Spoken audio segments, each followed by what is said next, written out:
zuva ranhasi rine zvaro, ramangwana richauya nezvaro. Zvandaronga muzuva ranhasi zvinogona kusava mangwana. Iko kuronga ndekwedu isu vanhu, asi mhinduro iri kwamuri Ishe. Moyo unoda zvakanaka, unongoshuwira zvakanaka. Ramangwana handirisive, ndishingisei changamire, ndigone kugamuchira zviri mberi, ndigone kugamuchira zvichauya. Ramangwana handirisive Mwari wangu, ndishingisei changamire, ndigone kugamuchira zviri mberi, ndigone kugamuchira zvichauya.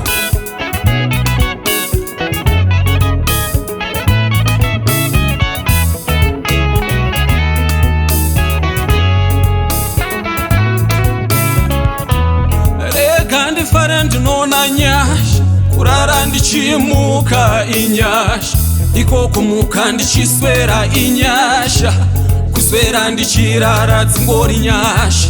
Touchira maoko kuna Samatenga, kutenda chipo cheupenyu Mwari, cheupenyu chamunondipa, kwamuri ndinoti ndatenda. Ramangwana ndirisive Mwari wangu, ndishingisei changamire, ndigone kugamuchira zviri mberi, ndigone kugamuchira zvichauya.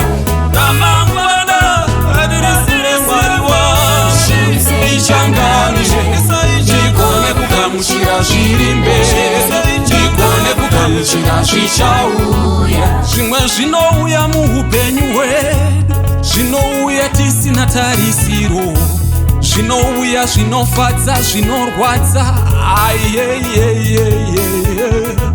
Vamwe tinorara tinavo Mwari, pfume dzangu vawo nhoroondo. Kana ndawana mukana wekufara, ndotofara ndichiziva ramangwana, kuti ramangwana handirizive Mwari. Ndishingisei changamire, ndishingisei moyo wangu, ndishingisei changamire, ndishingisei changamire, ndishingisei changamire, ndishingisei moyo wangu, ndishingisei moyo wangu Mwari we,